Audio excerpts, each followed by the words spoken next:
Merhaba.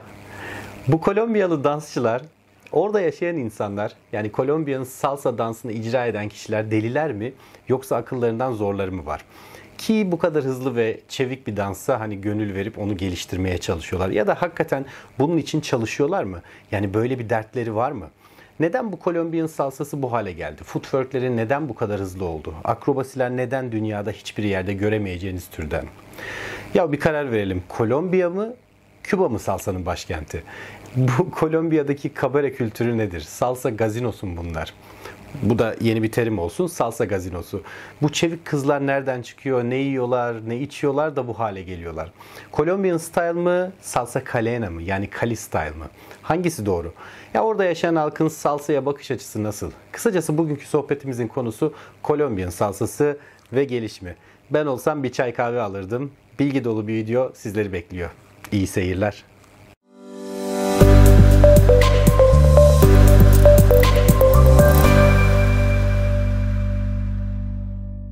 Cali, dünyanın en fazla dans okuluna sahip şehri. Bakın ülke demiyorum, şehri. Sadece Cali'de 1000'e yakın dans okulu var. İrili ufaklı elbette.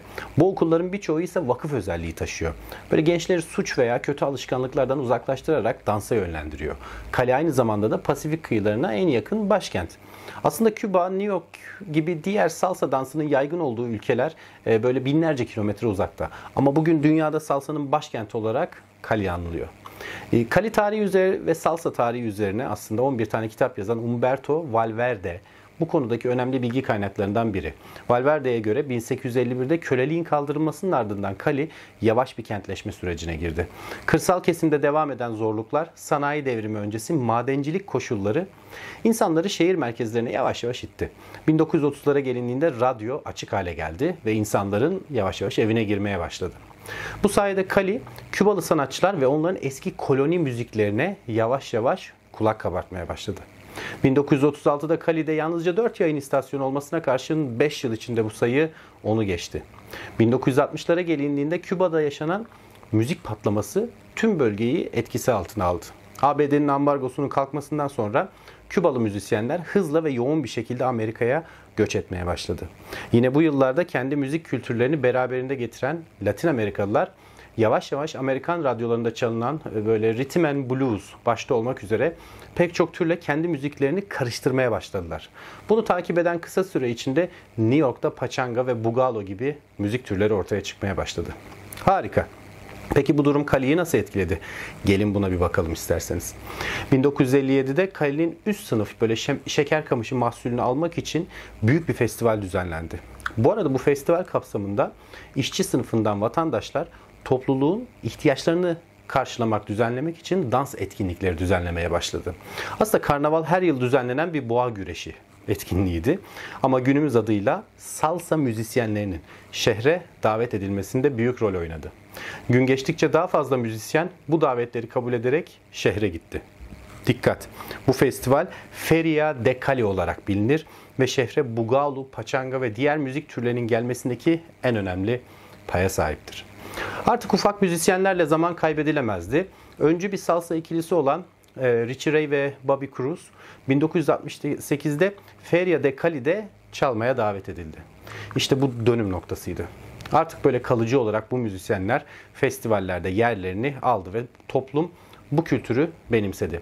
Ama bu sırada önemli bir şey oldu. Aslında önemli, bir o kadar da tuhaf bir şey oldu.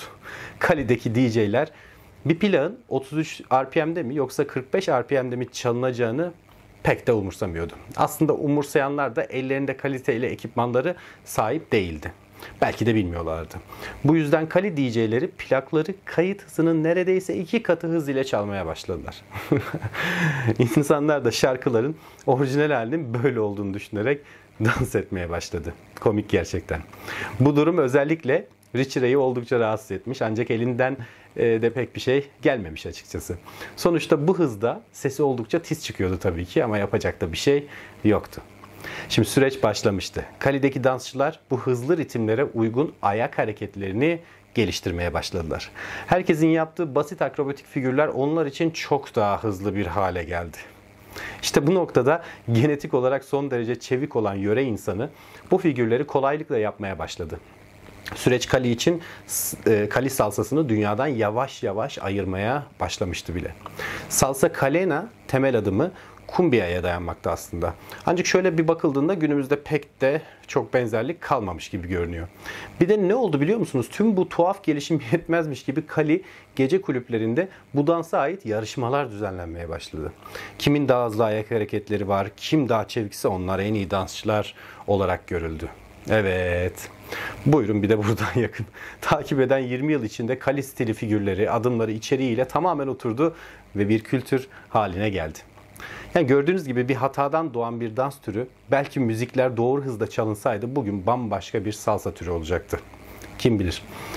Günümüzde Kali'de yaşayan insanların böyle dünya umrularında değil. Gelin biraz bunları konuşalım. Diğer salsa tarzları sadece çok üst seviyede international dansçılar tarafından biliniyor. Kalan herkes ama herkes Kali style yapıyor ve salsayı bu şekilde biliyorlar. 7'den 70'e herkes dans etmeyi biliyor ki bu konuda kesinlikle şaka yapmıyorum. Nasıl ki bizde bütün düğünlerde oyun havası oynanır ve herkes bilirse Kali'de salsa için durum aynen böyle. Havaalanında Kali'ye indiğinizde her yer, tüm dükkanlar. Burada Avrupa'da dans gecelerinde çalınan ritimlerle süslü. Eczaneye giriyorsunuz, Tito'dan ezgilerle ilacınızı alıyor. Manavdan meyve alırken Celia Cruz şarkıları dinliyorsunuz. Sadece bu kadar mı? Yerel halkta club kültürü şehir merkezindeki birkaç gece kulübü dışında yok. Zaten bu kulüplerde de reggaeton ve salsa jockey denen oraya özgü müzikler çalınıyor. Kali'ye olan ziyaretim sırasında dağılan bir okulun çıkışına denk geldim. Okuldan çıkan çocuklar böyle ses bombalarını açmışlar okul kenarında ve Entepaya salsa şarkısını bilenler biliyordur. Bunu dinliyorlardı. Herhangi bir dans türünü de yapmıyorlar, sadece sohbet ediyorlardı. Oturdukları yerden şarkıya eşlik ediyor. Böyle bizim Sezen Aksu dinlememiz gibi şarkıya eşlik ediyorlardı. Sadece 20 metre ileride başka bir grup Tito Puente ile dans ediyor. Biraz ileride başka bir genç grup sıcağın ortasında Kali style dans etmeye devam ediyordu. Bakın bu 100 metre içinde geçen ambiyans bana kalan günlerde neler yaşayacağımı da biraz hissettirdi. Şimdi şehirde büyük caddeler var Kali'de. Her yerde bizim binlerce euro harcayarak getirtemediğimiz belki dev isimlerin konser günleri yazıyor. Giriş mi? $2. Konserler nerede peki? Kali Ulusal Stadyumunda tabii ki. Siz hiç 15-20 bin kişinin aynı anda dans ettiğini ve çalan şarkıya eşlik ettiğini gördünüz mü? Veya hayal ettiniz mi? Ben canlı canlı buna şahit oldum. Şehirde böyle büyük caddeler var dedik ya. Peki bu caddelerin adları ne? Elbette birçok dev ismin adı caddelerde yaşıyor. Caddenin girişi ise bu dev ismin ışıklı tabelaları ve şarkılarıyla süslü. Gece bu caddelerde tur atmak tarifsiz bir keyif. Kendinizi böyle yan sanayi Manhattan'da gibi hissedebilirsiniz buraları gezerken. Gündüz hayatlarına devam eden Kali insanı akşam ne mi yapıyor? Böyle nasıl biz kafelere gidiyorsak, restoranlara, barlara gidiyorsak onlar da kabarelere gidiyor. Dikkat! Ya Berkan hocam bütün şehir nasıl gidiyor kabarelere diye sorduğunuzu duyar gibi olurum. O kadar kabare mi var? Mesela. Tebessümle hani hemen anlatayım. Bu konuya da bir açıklık getireyim. Kali'de sorulabilecek en saçma soruyu ziyaretim sırasında oradaki dostuma ben sordum. Ve dedim ki akşama dedim dans gecesi olan bir yer var mı? 3-4 saniyelik bir kahkaha ardından cevap verdi. Her yerde. İçimden bana hava attığını ve ülkesini veya şehrini salsa adına yüceltmeye çalıştığını düşündüm. Ya kim olsa belki öyle düşünür. Böyle birkaç saat sonra akşam oldu. Bizi otelden aldılar. Araç ile gideceğimiz yere doğru gitmeye başladık. Yaklaşık 100 metre ya gittik ya gitmedik. Ankaralılar bilir. Böyle Altın Park diye bir yer vardır. Böyle Altın Park ayarında devasa bir parkın önünden geçtik. Açık havada müzik kurulmuş 2000'den fazla kişi dans ediyor, sohbet ediyordu. Her yer ışıl ışıl karnaval gibiydi. Özel bir organizasyon olduğunu düşündüm. Yola devam ettik. Ve maksimum 1 kilometre sonra bir üst geçit ve böyle sağlı sollu kocaman bir meydanda en az 1000 kişi başka bir etkinlikle dans ediyordu. Ve tamamı salsa yapıyordu. Şimdi yavaş yavaş bakış açımı değiştirmeye başladım. Yola devam ettik tabii. Sağlı sollu irili ufaklı barların olduğu bir bölgeden geçtik. Tabii barların tamamında salsa çalıyor ve içkisinden bir yudum alan kişiler kalkıp dans ediyordu. Bunu 10 yaşındaki çocuklar da dahil, 70 yaşında amcalar da. Daha gideceğimiz yere varmadan artık böyle kafamda deli sorular belirmeye başladı. Bizi nereye götürüyorlar diye sorduğumda böyle Delirio isimli bir mekanın adını verdiler. İnternetten girip araştırabilirsiniz. Dans etkinliği olduğunu söylediler. orta ölçekli kabarelerden biri olduğunu söylediler. Ben de çok heyecanlandım kabareye ilk kez gideceğim için. Peki dedik ve şehrin tamamının dans figürleri eşliğinde mekana ulaştık. Şimdi ince bir koridordan sonra açık havaya açılan bir bahçeye geçtik. Böyle sayısız farklı kostümlerin, müzik aletlerinin sergilendiği, fotoğraf çekme alanlarının olduğu, plakların satıldığı, böyle salsaya ait kitap okuma kısmının olduğu kocaman bir lobi gibiydi. İşte sadece burayı gezmeye bir saat lazımdı ama biz içeriye doğru yürüdük tabii. Böyle küçük bir kapıdan geçtik. O da ne? İnanılmaz büyük bir mekan. Ucu bucağı görünmeyen masalar ki hepsi dolu. 100 metre uzunluğunda ışıl ışıl bir sahne. Yani beynimden vurulmuşa döndüm. Zar zor bize ayrılan masaya geçerken muhteşem bir orkestra canlı konser veriyordu. Keyifle dinledim.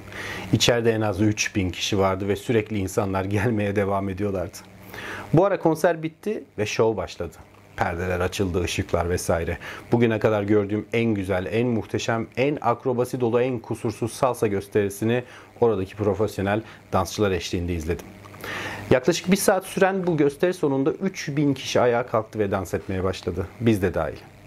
Şimdi böyle anlatınca ambiyansı sizlere aktarmak zor oluyor.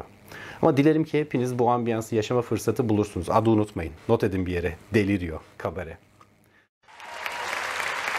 Delirio hecho en Cali.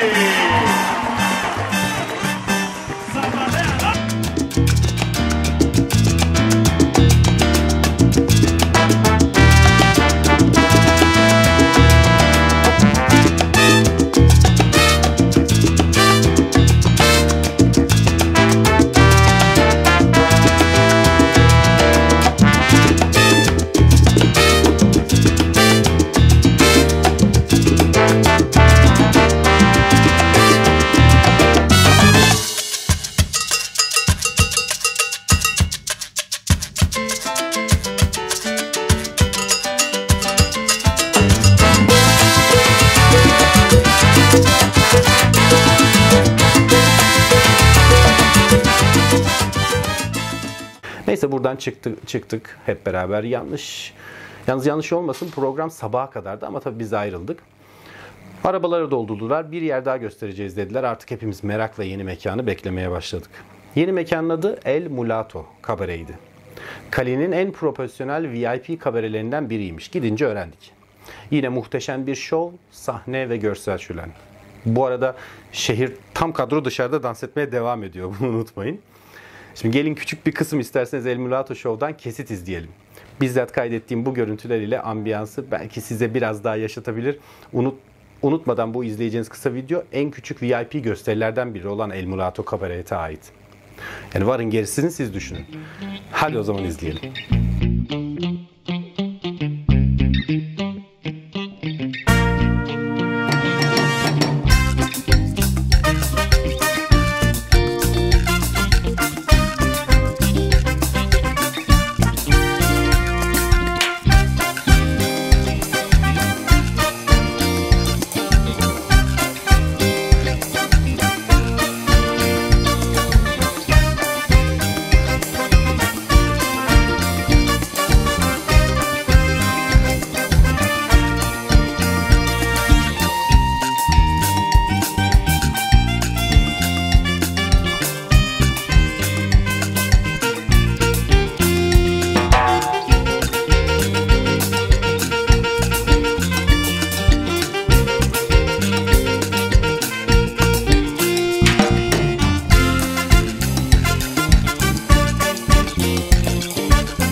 Her neyse, dönüş yolunda koca caddelerin kapandığını ve dans organizasyonlarının yapıldığına şahit oldum ve bu büyülenmişlikle karışık yorgunlukla otele döndüm.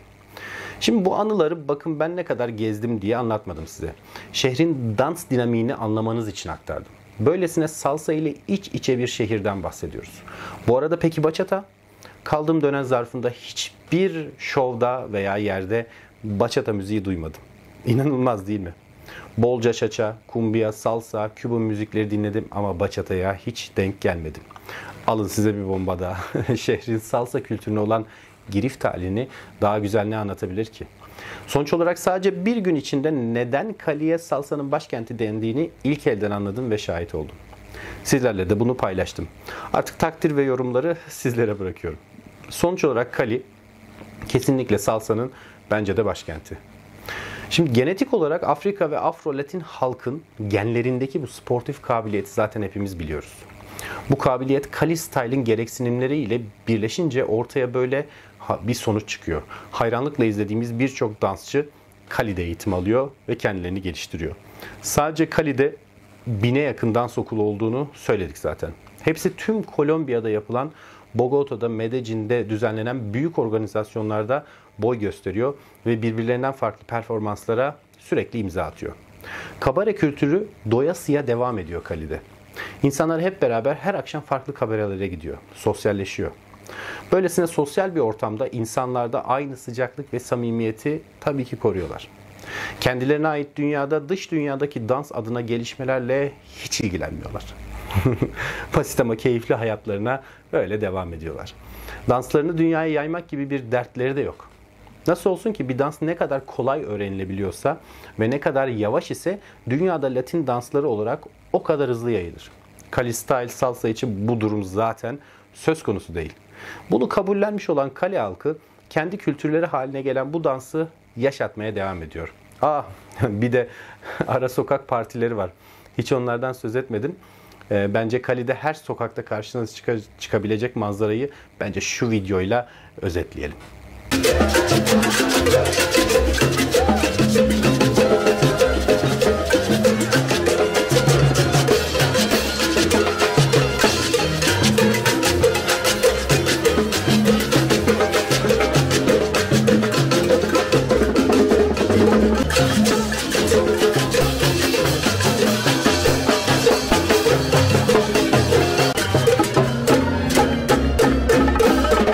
Bugün yarışmalarda veya gösterilerde kullanılan sayısız akrobatik figürün tamamının Cali Style kökenli olduğunu söylesem acaba ne dersiniz?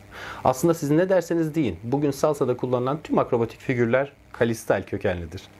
Geliştirilmiş farklı sunum şekillerine bürünmüş olmaları kökenlerini asla değiştirmez.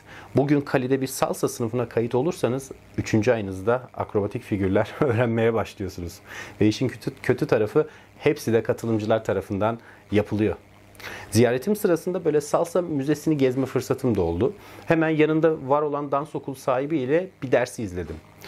3 aylarına başladıklarını söyledi ancak denedikleri şeyler çok başkaydı. Bize göre tehlikeli sayılacak figürleri 50 yaşında kişilerin nasıl yaptığını hayretle izledim. Evet, sonuna kadar da saygı duydum. Peki Cali Style hiç mi Avrupa'da kullanılmıyor? İşte can alıcı kısımlara gelelim. Evet, artık üst seviye birçok dansçının koreografisi Cali Style adımlar içeriyor. İtalyan dansçılar Shine bloklarına ve kendi koreografilerine Cali Style'e yer veriyorlar. Ülkemiz için bakarsak bunu yapan henüz elle tutulur kimse yok. Belki çalışmalar devam ediyor olabilir ama görünürde gelişmiş bir şey yok. Dilerim ki Cali Style'a ait Family Four Step'ler ve diğerleri çok daha fazla hayatımıza girer. Dünya Dans Sporları Federasyonu WDSF'in 2013 yılında düzenlediği ilk salsa yarışması Cali'de düzenlendi. Yarışmanın nasıl bir ambiyansta olduğunu merak edenler için de bu video gelsin.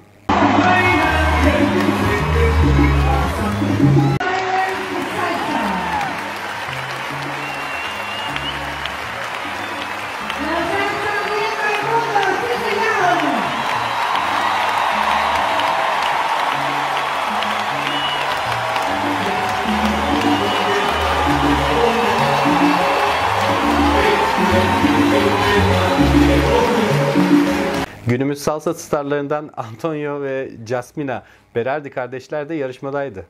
Kaçırdınız mı? Hemen hatırlatayım.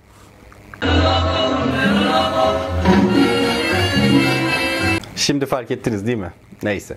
Sonuç olarak anlattığım şeyleri belki keyifle dinlediniz, belki dinlemediniz. Birçok bilgiyi bir de benim tecrübelerim ile harmanladınız. Ne yaparsanız yapın ölmeden gidilecek şehirler arasına mutlaka ekleyin. Ekleyin ki aynı vizyonu hissederek paylaşalım. Hissetmek neden önemli biliyor musunuz? Çünkü bir durumun veya ambiyansın hatıraları zaman içerisinde unutulur. Ancak onu size hissettirdiği şeyler sizinle daima yaşar. Kar taneleri ne güzel anlatır. Birbirlerine zarar vermeden de yol almanın mümkün olduğunu. İşte Kaleni Style'da da olan bundan başkası değil.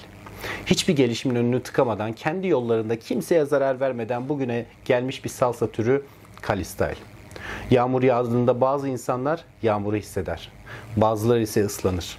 Kali insanı hisseden kısımda. Peki siz hangi kısımdasınız? Islanan mı, hisseden mi? Abone olmayı ve beğenmeyi unutmayın. Bu sayede daha çok tatlı yüreğe ulaşabiliriz. Yeni sohbetimizde bilip bilmeden de görüşmek üzere efendim. Sevgiler, selamlar, saygılar.